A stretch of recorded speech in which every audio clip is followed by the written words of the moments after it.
Assalamualaikum warahmatullahi wabarakatuh. Perkenalkan, nama saya Iki Siti Nurjana. Saya mahasiswi tingkat 1 di D3 Keperawatan Merauke. Di sini saya akan menjelaskan tentang sistem perkemihan. Sistem perkemihan atau sistem urinary adalah sistem organ yang memproduksi, menyimpan, dan mengalirkan urin. Pada manusia, sistem ini terdiri dari 2 ginjal, 2 ureter, kandung kemih, 2 otot sphincter, dan uretra. Berikut adalah bagian sistem perkemihan. Yang pertama ada ginjal, ureter, kandung kemih, uretra pada pria, dan uretra pada wanita. Berikutnya adalah susunan sistem perkemihan. 2 ginjal atau ren yang menghasilkan urin, 2 ureter yang membawa urin dari ginjal ke vesika urinaria atau kandung kemih, 1 vesika urinaria atau VU, tempat urin dikumpulkan. 1 uretra, urin dikeluarkan dari vesika urinaria. Ginjal, manusia memiliki sepasang ginjal yang terletak di belakang perut. Ginjal kanan biasanya terletak sedikit di bawah ginjal kiri untuk memberi tempat untuk hati. Di bagian superior ginjal terdapat kelenjar adrenal yang juga biasa disebut dengan kelenjar suprarenal. Ginjal bersifat retroperitoneal, yang berarti terletak di belakang peritoneum yang melapisi rongga abdomen. Kedua ginjal dibungkus oleh 2 lapisan lemak, yaitu lemak perirenal dan lemak pararenal. Struktur ginjal, bagian paling luar dari ginjal disebut korteks, bagian lebih dalam lagi disebut medula, bagian paling dalam disebut pelvis. Ginjal dibungkus oleh lapisan jaringan ikat longgar yang disebut kapsula. Unit fungsional dasar dari ginjal adalah neofron, yang dapat berjumlah lebih dari 1 juta buah dalam satu ginjal normal manusia dewasa. Neofron berfungsi sebagai regulator air dan zat terlarut, terutama elektrolit, dalam tubuh dengan cara menyaring darah, kemudian mereabsorpsi cairan dan molekul yang masih diperlukan tubuh. Molekul dan sisa cairan lainnya akan dibuang.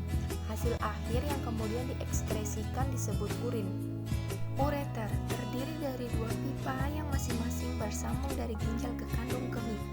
Lapisan dinding ureter terdiri dari lapisan luar atau jaringan ikat atau fibrosa, lapisan tengah atau otot polos. Lapisan dinding ureter terjadi gerakan peristaltik tiap 5 menit sekali yang mendorong urin melalui ureter. Fisiologi ureter menyalurkan urin dari ginjal ke VU. Ureter memasuki dinding VU secara serong sehingga ketika VU terisi urin tidak kembali. Vesika urinaria atau kandung kemih berbentuk seperti buah pir atau kendi, terdiri dari fundus atau bladder neck. Terletak dalam panggul di belakang sintesis pubis.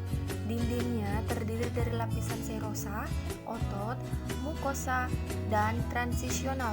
Memiliki 3 muara disebut trigon. Terdapat 2 sphincter, sphincter interna dan sphincter eksterna. Lapisan VU, lapisan sebelah luar atau peritoneum. Tunica muscularis atau lapisan otot. Tunica submucosa, lapisan mukosa atau bagian dalam. Fisiologi VU, tempat menampung urin sebelum dikeluarkan dari tubuh. Dengan terisinya VU sampai 500 cc, otot detrusor rileks. Otot polos sphincter interna berkontraksi, mempertahankan kontinen.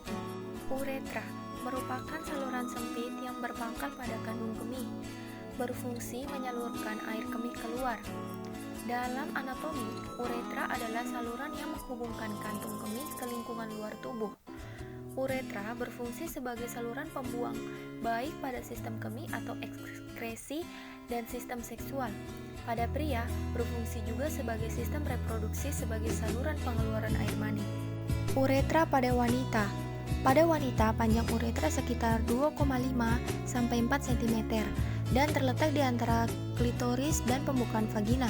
Pria memiliki uretra yang lebih panjang dari wanita, artinya wanita lebih berisiko terkena infeksi kantung kemih atau sistitis dan infeksi saluran kemih.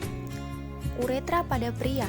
Pada pria, panjang uretra sekitar 20 cm dan berakhir pada akhir penis. Uretra pada pria dibagi menjadi 4 bagian, dinamakan sesuai dengan letaknya. Yang pertama, Pars praprostatica, terletak sebelum kelenjar prostat. Yang kedua, pars prostatica, terletak di prostat, terdapat pembukaan kecil di mana terletak muara vas deferens. Yang ketiga, pars membranosa, sekitar 1,5 cm dan di lateral terdapat kelenjar bulbouretaris. Yang keempat, pars spongiosa, sekitar 15 cm dan melintas di corpus spongiosum penis. Sekian dan terima kasih.